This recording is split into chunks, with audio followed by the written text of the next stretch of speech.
어머니의 장례를 치른 날, 낡은 서랍 속에서 한 통의 유언장이 발견됐다. 그러나 마지막 한 줄이 이상하게 지워져 있었다. 모든 것은으로 시작하는 문장이 흐릿하게 끊겨 있었다. 그 한 줄이 사라진 이유, 그것이 가족을 갈라놓고 다시 이어줄 운명이었다. 늦은 오후 장맛비가 부슬부슬 내리는 날이었다. 검은 양복 차림의 한수가 검은 우산을 접으며 좁은 골목길로 들어섰다. 집 앞 마당엔 장례식장에서 가져온 국화꽃 몇 송이가 흩어져 있었다. 그는 조용히 현관문을 열고 안으로 들어섰다. 오래된 집 특유의 나무 냄새와 비에 젖은 흙 냄새가 뒤섞여 코끝을 스쳤다.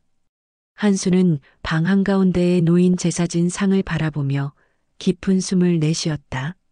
사진 속 어머니는 여전히 인자한 미소를 짓고 있었다. 그는 잠시 그 사진 앞에 서서 묵묵히 절을 올렸다. 이제 정말 가셨군요, 어머니. 말이 입 밖으로 새어나오자 마음 한켠이 허물어지는 듯했다. 그는 상을 정리하고 방 안을 둘러보았다. 서랍 위엔 오래된 물건들이 그대로 남아 있었다. 유리병 안에 말라버린 꽃, 손때 묻은 손거울, 그리고 낡은 나무 서랍. 한수는 무심코 서랍을 열었다. 삐걱거리는 소리와 함께 안쪽 깊은 곳에서 누렇게 변색된 봉투 하나가 눈에 들어왔다. 그는 손끝으로 먼지를 털어내고 봉투를 꺼냈다. 한옥자 유언장 어머니의 이름이 또박또박 적혀 있었다. 순간 그의 손이 멈췄다. 유언장? 봉투를 열자 오래된 종이 냄새가 났다. 종이 위에는 정갈한 글씨로 한 줄 한 줄 적힌 문장이 이어졌다. 첫째 아들 한수에게는 집을 물려준다. 둘째 아들 명진에게는 예금 통장을 준다. 그리고 마지막 줄, 모든 것은. 그 문장은 도중에 끊겨 있었다. 마치 누군가 의도적으로 잉크를 지운 듯 문장 중간이 하얗게 번져 있었다. 한수는 돋보기를 들고 글씨를 비춰보았다. 하지만 아무리 눈을 좁혀도 흔적은 보이지 않았다. 이게 뭐야, 왜 여기만? 그의 목소리가 떨렸다. 그때 문 밖에서 발소리가 들렸다. 문이 열리며 동생 명진이 들어왔다. 형, 아직도 여기 있었어? 응. 정리 좀 하느라. 명진의 시선이 한수의 손에 들린 종이에 꽂혔다. 그게 어머니 유언장이야? 응. 근데 한수는 종이를 내밀며 지워진 부분을 가리켰다. 명진은 가까이 다가와 그것을 들여다보더니 비웃듯 코웃음을 쳤다. 지워졌다고 뭐가 달라지겠어? 위에 다 써 있잖아. 이 집은 형 거, 예금은 내 거. 그게 아니야. 마지막 한 줄이 뭔가 이상해. 형, 또 괜한 감정에 휘둘리는 거야. 어머니 뜻은 명확했어. 명진은 종이를 빼앗아 들고 무심하게 접어 주머니에 넣었다. 법적으로는 이게 전부야. 괜히 감상적으로 굴지 마. 명진아, 잠깐만. 한수가 다가가 손을 붙잡자 명진이 거칠게 손을 뿌리쳤다. 형은 늘 그래. 어머니 살아계실 때도 말만 많고 행동은 없었잖아. 그 말에 한수의 얼굴이 굳었다. 비가 점점 거세게 내리기 시작했고 천장에서 떨어지는 물방울 소리가 방 안을 때렸다. 명진은 현관으로 걸어가며 마지막으로 말했다. 형, 유언장은 내가 맡아둘게. 변호사랑 확인해야 하니까. 문이 닫히고 한수는 홀로 남았다. 그의 눈길이 다시 어머니의 영정으로 향했다. 사진 속 미소가 이상하게도 슬퍼 보였다. 그는 서랍 위에 놓인 가족 사진을 들어 올렸다. 어머니와 두 아들이 함께 찍은 오래된 사진. 사진 속 한수는 웃고 있었지만 지금 그의 얼굴에는 눈물 자국이 번지고 있었다. 그는 손끝으로 사진 뒷면을 더듬었다. 거기엔 연필로 흐릿하게 적힌 글자가 있었다. 진실은 늘 한 줄 뒤에 숨는다. 그 글씨는 어머니의 필체였다. 한수는 그 자리에 멍하니 앉았다. 그 한 줄이 단순한 문장이 아니라는 걸 직감했다. 비가 유리창을 두드렸고 그의 시선은 다시 지워진 유언장으로 돌아갔다. 그는 천천히 중얼거렸다. 어머니, 그 한 줄에 무슨 뜻이 있었던 겁니까? 방 안에는 시계 초침 소리만 들렸다. 창밖의 비는 여전히 그치지 않았고 어머니의 사진 앞 향불이 작게 흔들렸다. 그날 밤 한수는 처음으로 잠을 이루지 못했다. 그의 마음속엔 하나의 문장만 맴돌았다. 모든 것은, 그리고 그 뒷부분은 여전히 어둠 속에 감춰져 있었다. 장례가 끝난 지 이틀째 되는 날, 한수는 변호사 사무실로 향했다. 검은 구두 밑창이 딱딱한 복도 바닥을 올렸다. 유언장에 남은 그 지워진 한 줄이 마음속에서 계속 걸렸다. 비가 갠 하늘엔 묘하게도 잿빛 구름이 낮게 깔려 있었다. 그는 고개를 숙인 채 조용히 사무실 문을 열었다. 실내에는 이미 명진이 앉아 있었다. 명진은 커피를 들고 여유로운 표정을 짓고 있었다. 그의 앞에는 변호사와 노트북 그리고 유언장의 복사본이 펼쳐져 있었다. 형, 생각보다 빨리 왔네. 어제 그거 변호사님이 확인하셨대. 명진이 먼저 말을 꺼냈다. 한수는 조용히 의자에 앉으며 눈길을 유언장으로 옮겼다. 그래서 뭐라고 하시던가요? 변호사는 안경을 고쳤으며 차분히 말했다. 문서 자체는 유효합니다. 다만 마지막 줄은 손상으로 인해 해석이 불가능하군요. 그의 목소리는 건조했다. 명진은 기다렸다는 듯 말을 이어갔다. 그럼 끝난 거죠. 나머지 내용만으로도 충분하잖아요. 집은 형이, 예금은 내가. 어머니 뜻은 분명해요. 한수는 천천히 고개를 들었다. 명진아, 넌 그 한 줄이 왜 지워졌다고 생각하냐? 잉크가 번졌겠지. 오래된 종이잖아. 그게 아니라. 한수는 말을 멈추었다. 그는 유언장을 바라보다가 손끝으로 종이 위의 흔적을 더듬었다. 어머니가 일부러 지우셨을 수도 있어.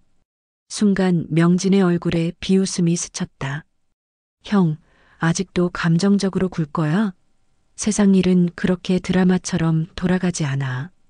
나는 감정이 아니라 사실을 찾고 있는 거다. 사실? 형은 늘 사실이란 말을 핑계로 자기 후회만 곱씹잖아. 그 말에 한수의 손등에 힘줄이 솟았다. 변호사는 조용히 자리를 피하며 서류를 정리했다. 공기 중엔 보이지 않는 긴장감이 감돌았다. 명진아, 어머니가 마지막까지 뭘 걱정하셨는지 생각해봐라. 그만해, 형. 난 어머니랑 마지막까지 함께 있었어. 병원에서도 장례에서도 당신은 늘 뒤늦게 나타났잖아. 명진의 말은 냉정했지만 그 속엔 미묘한 서운함이 묻어 있었다. 한수는 입술을 깨물었다. 그건 내가 어머니를 독차지하려 했기 때문이야. 형은 늘 남 탓이야. 그러니 평생 이 모양이지. 변호사의 책상 위 시계 초침이 또각거리며 흐르는 침묵을 깼다. 한수는 천천히 자리에서 일어섰다. 좋다. 법이 그렇다면 따르지. 하지만 난 끝까지 확인할 거야. 뭘 확인해? 어머니는 돌아가셨고 유언장은 명확한데 그 지워진 한 줄이 내 말처럼 단순히 번진 잉크인지 아니면 진짜 이유가 있는지. 명진은 피식 웃으며 고개를 저었다. 형, 또 시작이네. 인생 내내 후회만 하다가 이번에도 무덤 파겠네. 한수는 대꾸하지 않았다. 그는 유언장을 챙겨 들고 문으로 향했다. 명진이 뒤에서 말을 던졌다. 형, 어머니는 항상 나한테 그러셨어. 큰애는 너무 착해서 손해를 본다고. 지금도 똑같네. 그 말이 등에 꽂히는 순간 한수의 걸음이 멈췄다.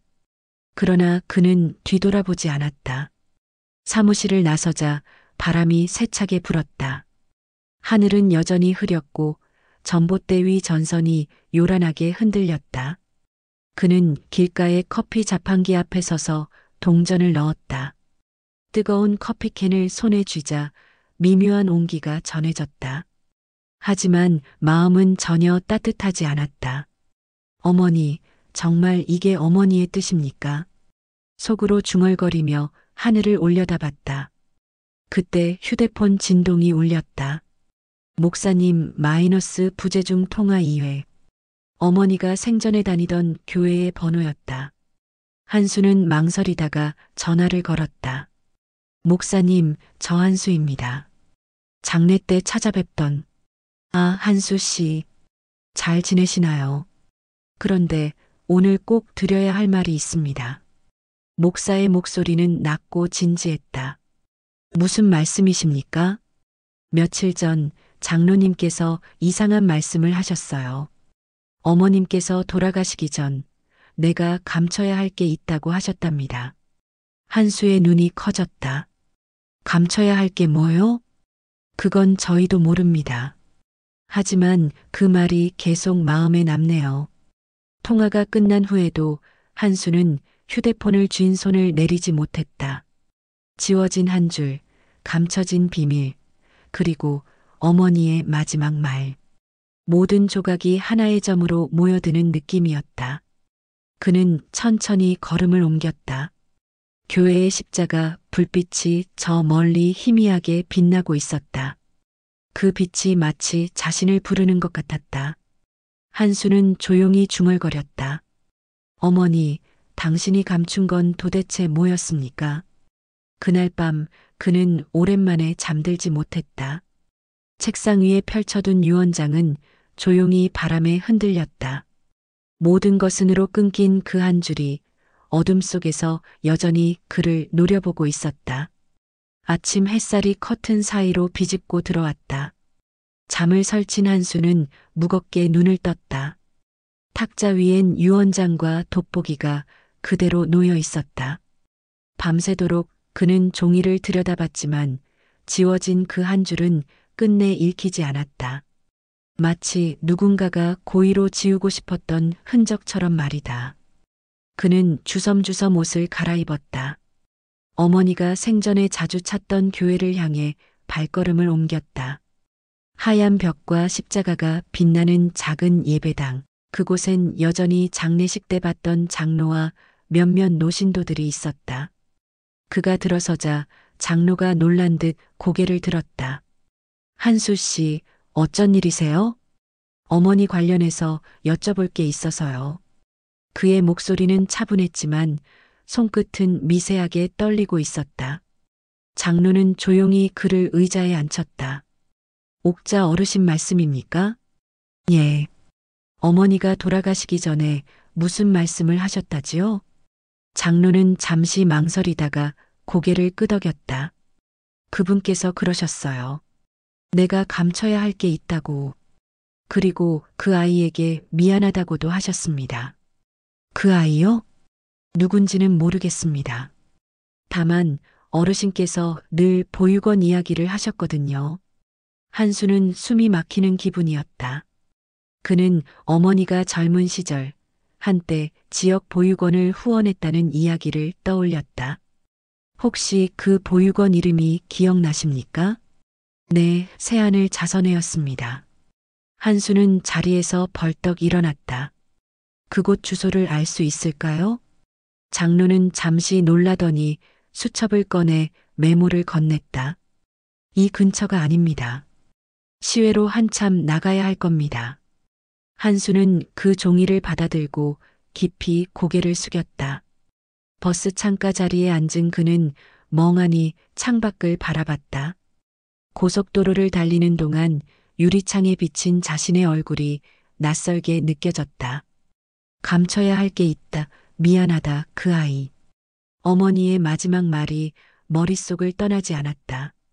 버스가 자선단체 건물 앞에 멈춰섰을 때 그는 이미 가슴이 쿵쾅거리고 있었다. 사무실 안은 오래된 나무 냄새와 종이 냄새로 가득했다. 책장에는 기부자 명단이 빼곡히 붙어 있었다. 직원 한 명이 다가와 미소를 지었다. 무엇을 도와드릴까요? 혹시 한옥자라는 이름으로 후원하신 기록이 있을까요? 직원은 고개를 끄덕이며 컴퓨터를 검색했다. 잠시 후 화면을 돌려보였다. 여기 있네요. 오랫동안 꾸준히 후원하신 분입니다. 그는 모니터를 바라보다가 눈이 멈췄다. 기부 내역 옆에 적힌 이름 하나가 시선을 붙잡았다. 후원 대상자 윤희. 한순간 그의 숨이 막혔다. 윤희? 그 이름은 오래전 가슴속 깊이 묻어두었던 이름이었다. 20해 전 젊은 시절의 실수로 세상에 내보낼 수 없었던 아이. 가난과 체면 사이에서 포기했던 자신의 딸. 그녀의 이름이 왜 여기에 있는가? 직원은 아무렇지 않게 설명을 이어갔다. 이분이 생전에 그 아이를 많이 걱정하셨나 봅니다. 후원금 대부분이 이 윤희 씨 계좌로 송금되었네요. 혹시 이 사람 지금 어디에 있는지 알 수 있습니까? 직원은 고개를 저었다. 죄송하지만 개인정보라 알려드릴 순 없습니다. 다만 최근까지도 그분 명의의 통장이 유지되고 있었습니다. 그 말에 한수는 묘한 예감을 느꼈다. 어머니가 숨기려 했던 그 아이는 바로 그 딸 윤희였던 것이다. 그는 사무실을 나와 천천히 건물 밖으로 걸어 나왔다. 잔잔한 비가 다시 내리기 시작했다. 손에 쥔 메모지가 빗물에 젖어 글씨가 번졌다. 윤희 너를 어머니가. 그는 말을 잇지 못했다. 한참을 서 있던 그는 택시를 잡아탔다. 서울역까지요. 창밖으로 스쳐가는 도시의 불빛이 눈앞에서 흐릿하게 번졌다. 그는 어머니의 얼굴을 떠올렸다. 장례식 때의 고요한 미소, 그리고 서랍 속에서 본 가족 사진. 그 미소 속엔 아픔이 숨어 있었다는 걸 이제야 알 것 같았다. 모든 것은 그 지워진 한 줄의 의미가 점점 선명해졌다.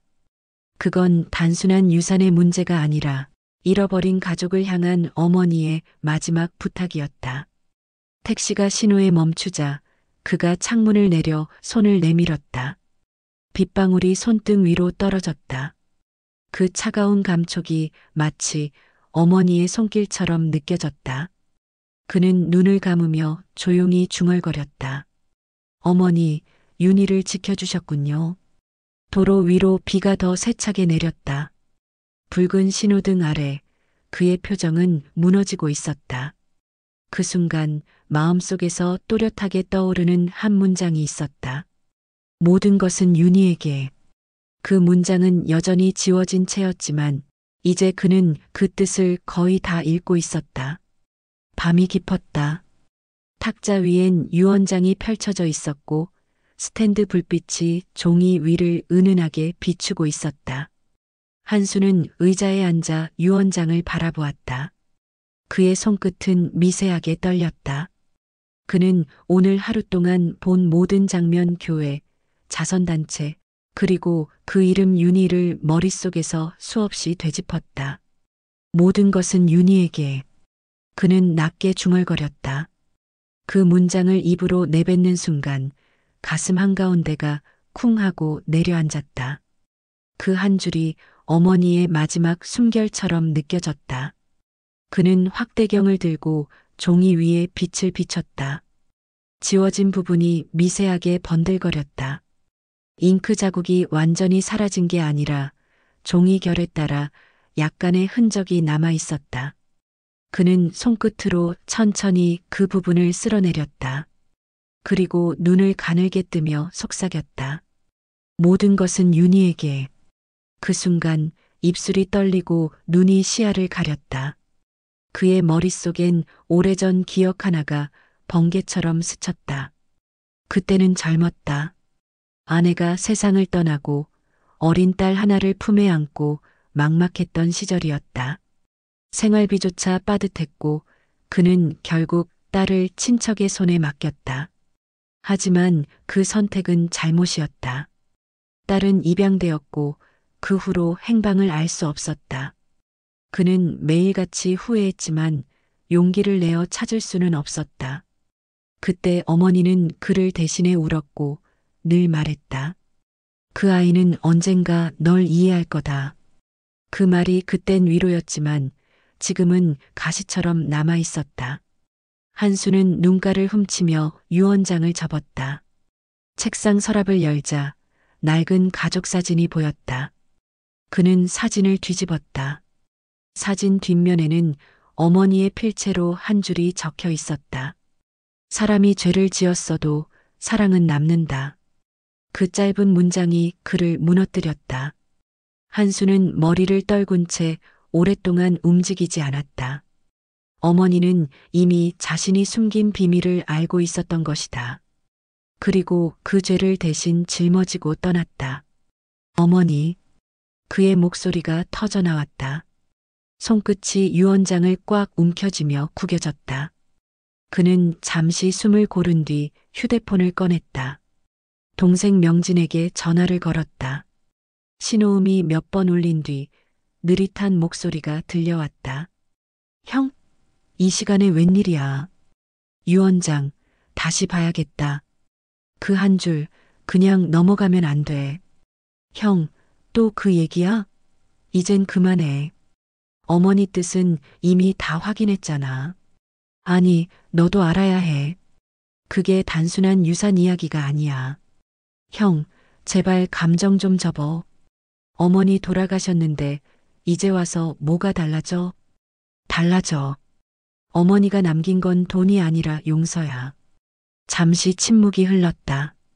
전화기 너머에서 명진의 한숨소리가 들렸다. 형, 그건 내 죄책감 때문이야. 나한텐 그런 감정 없어. 그렇겠지. 넌 어머니 곁에 있었으니까. 하지만 난 그의 말끝이 떨렸다. 난 한 번도 제대로 어머니한테 미안하다고 하지 못했어. 명진은 아무 말도 하지 않았다. 한참의 침묵 끝에 짧은 대답이 돌아왔다. 형, 유언장은 내가 맡고 있어. 필요하면 복사본 줄게. 그럼 됐지? 뚝 통화가 끊겼다. 한수는 휴대폰을 내려놓았다. 방 안은 적막했다. 벽에 걸린 시계 초침 소리만 또각거리며 들렸다. 그는 다시 유언장을 펴들었다. 지워진 부분의 종이가 손끝에서 부드럽게 갈라졌다. 빛 아래에서 그 흔적이 희미하게 반사됐다. 마치 어머니가 마지막으로 남긴 메시지가 빛을 통해 천천히 드러나는 듯했다. 모든 것은 윤희에게 용서하거라. 그는 그 문장을 소리내 읽었다. 눈물이 뺨을 타고 떨어졌다. 바람이 창문을 스쳤다. 어디선가 교회 종소리가 들렸다. 그는 유언장을 조심스레 접어 가슴 주머니에 넣었다. 내일 꼭 가야겠어. 그의 목소리는 단단했다. 오랫동안 도망쳤던 길이었다. 하지만 이번엔 달랐다. 그는 자신의 죄에서, 어머니의 뜻에서 더 이상 도망치지 않기로 했다. 스탠드를 끄자 방 안이 어둠에 잠겼다. 한수는 창가에 섰다. 유리창 너머로 희미한 불빛이 비쳤고 그 속엔 한 노인의 그림자가 고요히 섰다. 그 그림자는 오랜 세월 억눌린 슬픔과 후회로 짙게 물들어 있었다. 그는 마지막으로 하늘을 올려다보며 속삭였다. 어머니, 내일 그 아이를 찾아가겠습니다. 창밖엔 비 대신 맑은 별빛이 흩어지고 있었다. 그 빛이 유언장이 있던 탁자 위로 내려앉았다. 그 빛 속에서 모든 것은 윤희에게라는 문장이 희미하게 반짝였다. 이른 아침 안개가 자욱이 낀 시외도로를 따라 한수의 낡은 승용차가 천천히 달리고 있었다. 라디오에서는 조용한 클래식 음악이 흐르고 있었지만 그는 한 음절도 들리지 않았다. 머릿속엔 오로지 하나의 이름만 맴돌았다. 윤희.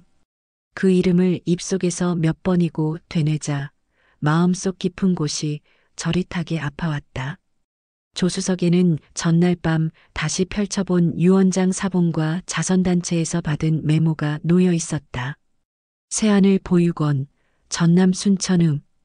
그는 메모를 손에 꼭 쥔 채 핸들을 잡았다. 어머니, 제가 그 아이를 직접 만나러 갑니다. 목에 걸린 묵주가 가볍게 흔들렸다. 차창 밖으로는 가을 들판이 황금빛으로 물들고 그 위로 얇은 안개가 흘러가고 있었다. 몇 시간을 달린 끝에 차는 작은 시골길 끝에 다다랐다. 그곳엔 낡았지만 정갈한 보육원 건물이 있었다.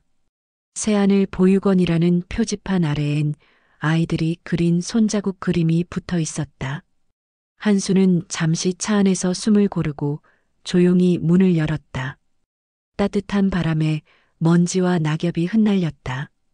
보육원 마당엔 아이들이 뛰놀고 있었다. 그 웃음소리가 바람을 타고 들려왔다. 그는 그 소리에 잠시 걸음을 멈췄다. 작은 손들이 서로를 잡고 원을 그리며 도는 모습이 어쩐지 눈물겹게 아름다웠다. 당신이 윤희 씨를 찾으시나요? 등 뒤에서 부드러운 목소리가 들렸다. 돌아보니 중년의 원장이 서 있었다. 예, 윤희라는 분이 이곳에서 일한다고 들었습니다. 네, 맞아요. 지금 아이들 책 읽어주는 중이에요. 원장은 건물 쪽을 가리켰다.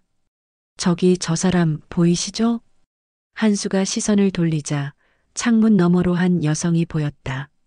단정한 머리에 밝은 미소, 아이들에게 동화를 읽어주는 모습이 있었다. 그녀의 눈매는 어디선가 본 듯했다. 순간 그의 심장이 세게 뛰었다. 그녀의 이름표엔 윤희 사회복지사라고 적혀 있었다. 한수는 본능적으로 유리창 앞으로 다가갔다. 창문 너머로 들려오는 그녀의 목소리는 부드럽고 따뜻했다. 얘들아, 사람은 실수를 해도 괜찮아. 하지만 사랑은 꼭 지켜야 한단다. 그 말 한마디가 그의 가슴을 쳤다. 그는 그 자리에 얼어붙은 듯 서 있었다.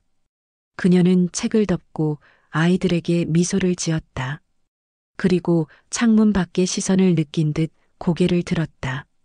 순간 두 사람의 눈이 마주쳤다. 한순간 공기가 멈춘 듯했다. 한수는 당황해 창문에서 물러섰지만 윤희의 눈동자엔 이상한 빛이 비쳤다. 그녀의 시선은 마치 당신을 알고 있다는 듯했다.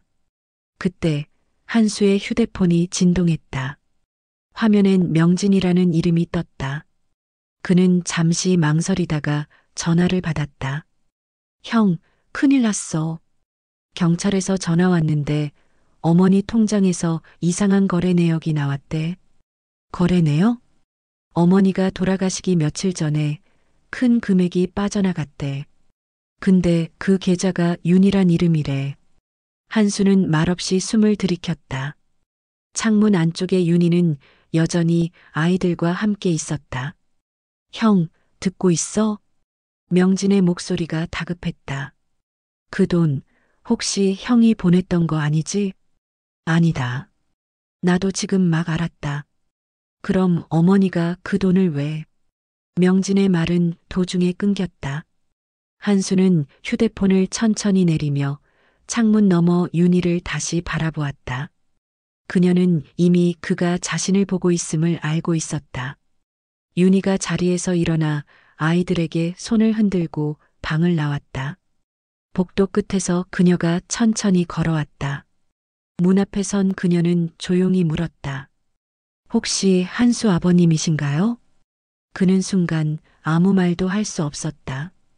그녀의 눈빛에는 원망도, 놀람도, 오직 담담한 이해만이 담겨 있었다. 저 어떻게 어머니께 들었어요. 그녀의 말이 끝나자 한수의 손에 들린 유언장이 바닥에 떨어졌다. 어머니는 늘 제게 말씀하셨어요. 언젠가 아버지가 오실 거라고. 그녀의 목소리는 조용했지만 단단했다. 한수는 떨리는 목소리로 말했다. 미안하다 윤희야. 그때는 내가 너무 어리석었어. 가난이 체면이 사람을 그렇게 만들더라. 그녀는 잠시 눈을 감았다가 조용히 고개를 끄덕였다. 알아요. 어머니가 다 알고 계셨어요. 보육원 마당에서 아이들의 웃음소리가 들려왔다. 그 소리가 두 사람 사이의 침묵을 부드럽게 채워주었다. 한수는 흐릿한 눈빛으로 말했다. 어머니의 유언장이 지워져 있었어. 하지만 이제 알아. 그 한 줄이 왜 사라졌는지. 윤희는 미소를 지었다. 지워진 게 아니라 남겨둔 거예요. 우리에게 다시 쓸 기회를 주신 거죠. 그녀의 말에 한수는 고개를 숙였다. 눈물이 한 방울 바닥에 떨어졌다. 창밖에는 구름 사이로 햇살이 스며들었다. 그 빛이 두 사람의 어깨 위로 내려앉았다. 그 순간 그는 처음으로 마음 깊은 곳에서 느꼈다. 지워진 한 줄은 사라진 것이 아니라 사랑과 용서를 위한 공백이었다는 것을, 그리고 그 공백을 이제 그와 윤희가 함께 채워야 할 차례였다. 늦은 오후의 햇살이 창문을 비스듬히 스쳤다. 보육원 교실은 아이들이 돌아간 뒤여서 조용했다. 윤희는 아이들이 남긴 그림책을 정리하고 있었다. 책장 사이로 들어오는 노을빛이 그녀의 얼굴을 따뜻하게 감쌌다. 문 밖에서 한수는 한참을 망설였다. 손에 들린 유언장이 땀에 젖어 구겨져 있었다. 그는 깊게 숨을 들이쉬고 문을 열었다. 윤희야. 그의 목소리는 거의 속삭임에 가까웠다. 윤희는 천천히 고개를 들었다. 놀라움보다는 오래전부터 이 순간을 기다려온 사람의 표정이었다. 들어오세요, 아버님. 그 한마디에 한수의 숨이 멎었다. 그는 그대로 굳은 채 그녀를 바라보다 조심스레 걸음을 옮겼다. 책상 위에는 아이들이 그린 그림이 흩어져 있었다. 가족, 엄마와 아빠, 하늘의 별. 색연필로 그린 어린 마음들이 한수의 가슴을 저며왔다. 윤희는 조용히 의자를 내밀었다. 앉으세요. 오늘 오실 것 같았어요. 내가 날 알았다는 걸 오늘에서야. 그의 말은 끝까지 이어지지 못했다. 윤희는 미소를 지었다. 어머니께서 말씀하셨어요. 아버지는 언젠가 오실 거야. 그리고 올 거야. 그 말이 맞았네요. 그녀의 목소리는 담담했지만 어딘가 깊은 울림이 있었다. 한수는 떨리는 손으로 유언장을 꺼냈다. 종이를 펴자 빛바랜 글씨가 노을빛에 반사되어 희미하게 빛났다. 이게 어머니가 남기신 유언장이야. 알아요. 저도 봤어요. 그는 눈을 크게 떴다. 봤다고? 윤희는 책상 서랍을 열더니 봉투 하나를 꺼냈다. 어머니가 돌아가시기 전 이걸 제게 주셨어요. 내가 언젠가 그 사람을 만나면 이걸 보여주렴 하시면서요. 그녀는 편지 봉투를 조심스레 내밀었다. 한수는 손끝이 떨리며 그 편지를 받았다. 봉투에는 어머니의 손글씨로 이렇게 적혀 있었다. 내 아들 한수에게. 그는 봉투를 열었다. 안에는 얇은 종이 한 장이 들어 있었다. 한수야, 사람은 죄를 지을 수 있지만 그 죄보다 큰 것은 용서란다. 너는 한 번도 나쁜 아들이 아니었다. 단지 너무 자신을 미워했을 뿐이야. 이 아이를 만나면 미안하다고 말하기 전에 안아주렴. 그게 내가 줄 수 있는 가장 큰 유산이야. 편지를 읽던 한수의 손이 덜덜 떨렸다. 눈물이 한 방울 종이에 떨어졌다. 글씨가 번지며 한 문장이 흐려졌다. 그는 떨리는 목소리로 중얼거렸다. 어머니는 다 알고 계셨구나. 윤희는 조용히 고개를 끄덕였다. 어머니는 늘 말씀하셨어요. 아버지는 실수했지만 그 마음만은 진심이었다고요. 한수는 눈을 감았다. 그의 어깨가 흔들렸고 오랜 세월 억눌렀던 감정이 터져나왔다. 미안하다, 윤희야. 그때 나는 너무 약했어. 너를 지킬 자신이 없었어. 그래서 어머니한테도 너한테도 죄를 지었어. 그의 목소리가 떨릴 때마다 방 안의 공기도 울렁거렸다. 윤희는 천천히 다가와 그의 앞에 앉았다. 그녀는 그의 손을 잡았다. 그 손은 거칠고 굳은 살이 박여 있었다. 저도 알고 있었어요. 어머니가 늘 제게 편지를 써주셨거든요. 그녀는 책상 위에서 낡은 노트를 꺼냈다. 그 안에는 한 옥자의 글씨로 적힌 수많은 짧은 메모가 있었다. 윤희야, 아버지는 좋은 사람이란다. 너무 늦었지만 언젠가 꼭 만나게 될 거야. 그 사람을 미워하지 말아라. 한수는 그 글귀 하나하나를 바라보며 손으로 입을 막았다. 그는 울지 않으려 했지만 결국 눈물이 흘러내렸다. 내가 나를 용서해 줄 수 있을까? 그의 목소리는 거의 들리지 않았다. 윤희는 조용히 대답했다. 어머니가 이미 하셨어요. 그리고 저도 어머니를 닮았나 봐요. 지워진 한 줄, 그건 어머니가 저희에게 남긴 숙제예요. 숙제? 사랑은 증명하는 게 아니라 다시 시작하는 거예요.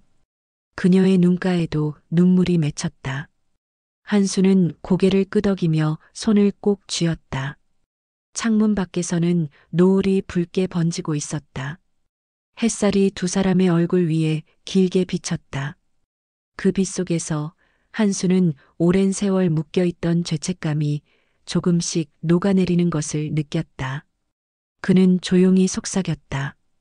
이젠 나도 어머니 곁으로 부끄럽지 않게 갈 수 있겠다. 윤희는 고개를 끄덕였다. 그럼 어머니가 미소 지으실 거예요. 잠시 후 두 사람은 교실 문을 나섰다.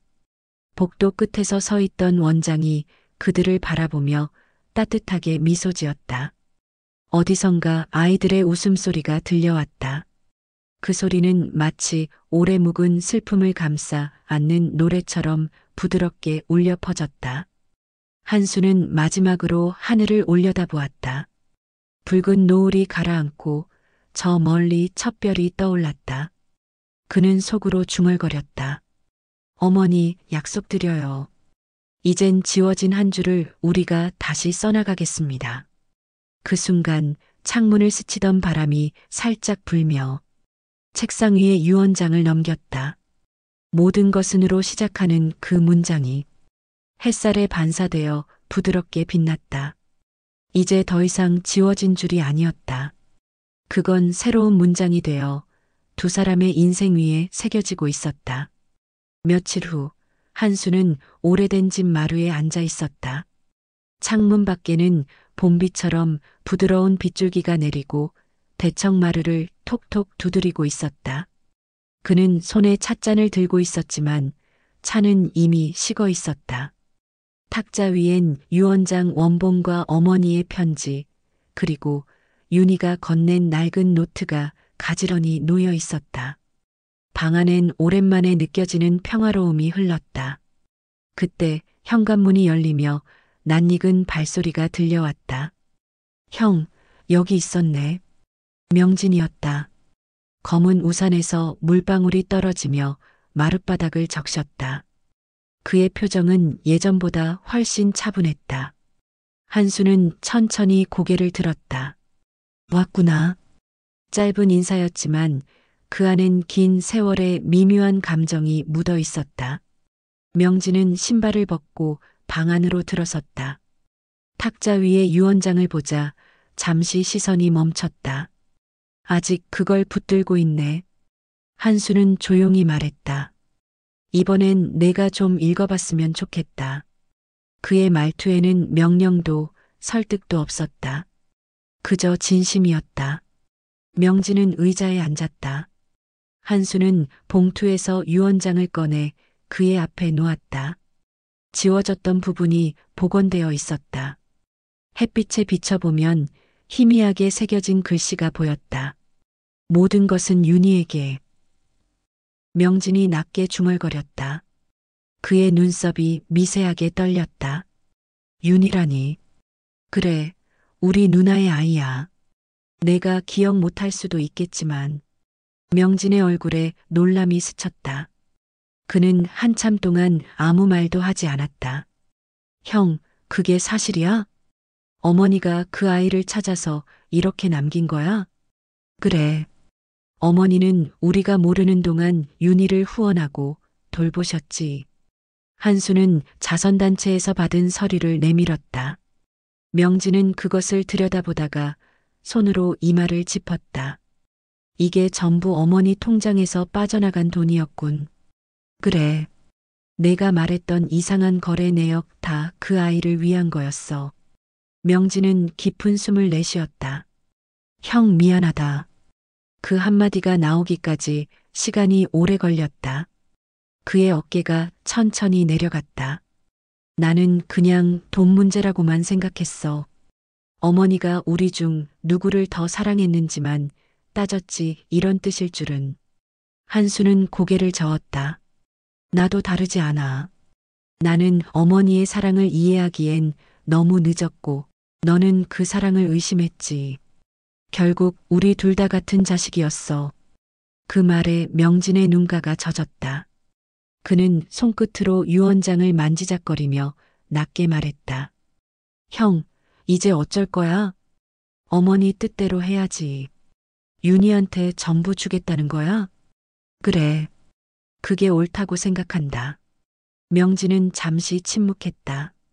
그리고는 조용히 고개를 끄덕였다. 그래야겠네. 어머니가 평생 감춘 이유가 있었을 테니까. 한수는 문득 웃었다. 그 미소엔 지난 세월의 무게가 녹아 있었다. 명진아, 우리 참 어리석었지. 그러게. 명진이 대답하며 고개를 숙였다. 형한테 미안하다는 말, 이제야 하네. 그때 어머니 돌아가셨을 때 내가 너무 날카로웠어. 나도 너한테 미안하다. 너무 늦게서야 형 노릇하려 했던 것 같아.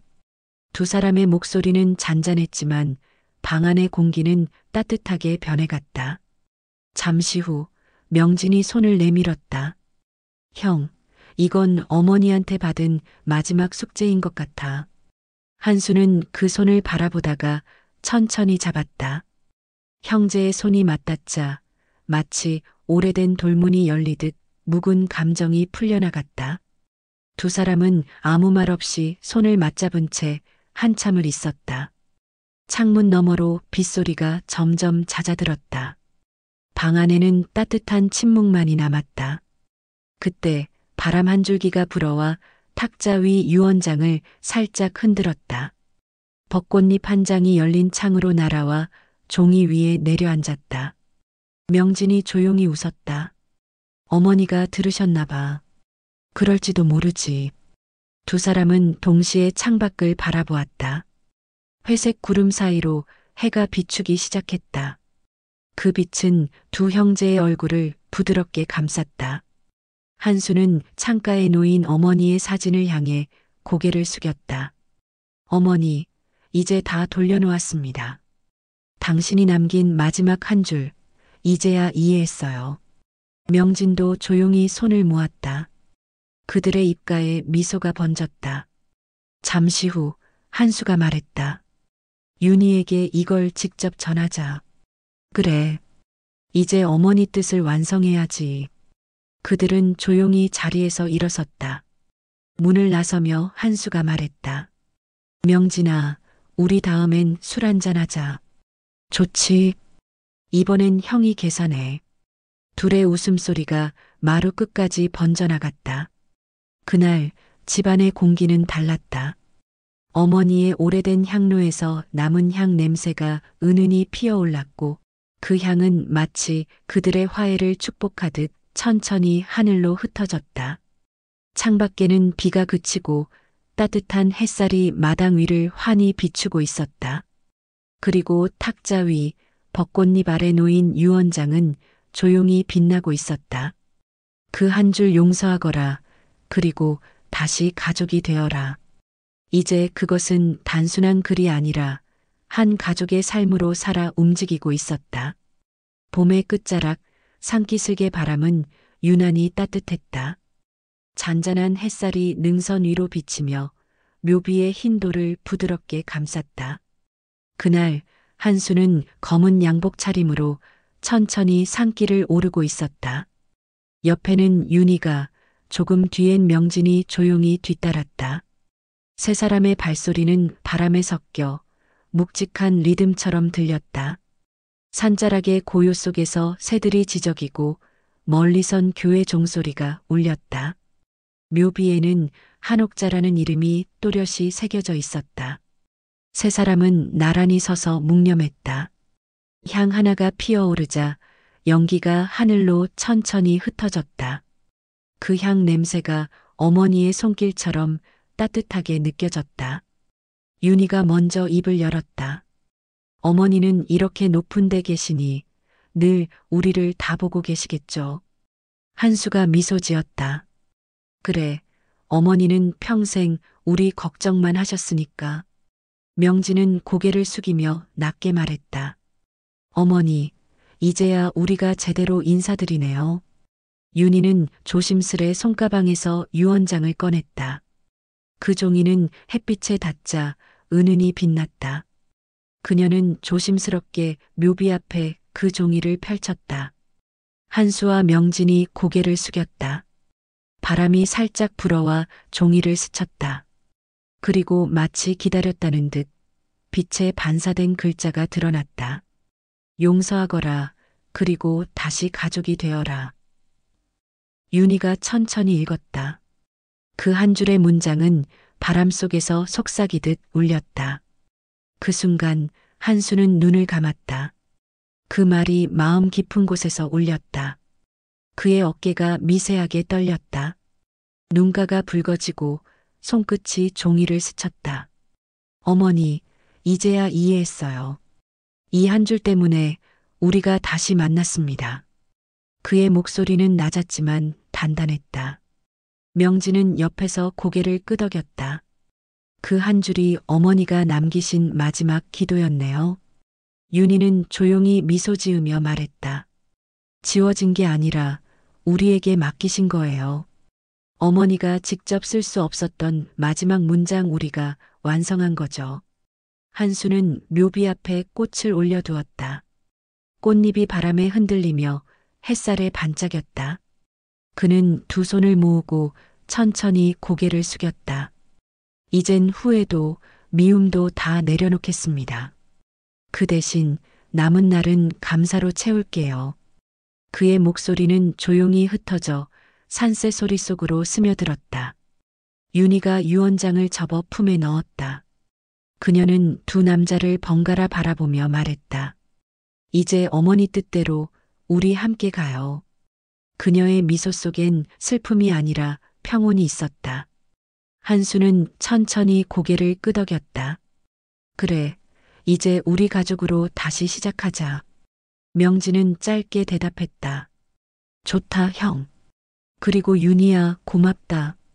그 말에 윤희의 눈가가 젖었다. 세 사람은 한참 동안 묘비 앞에 서 있었다.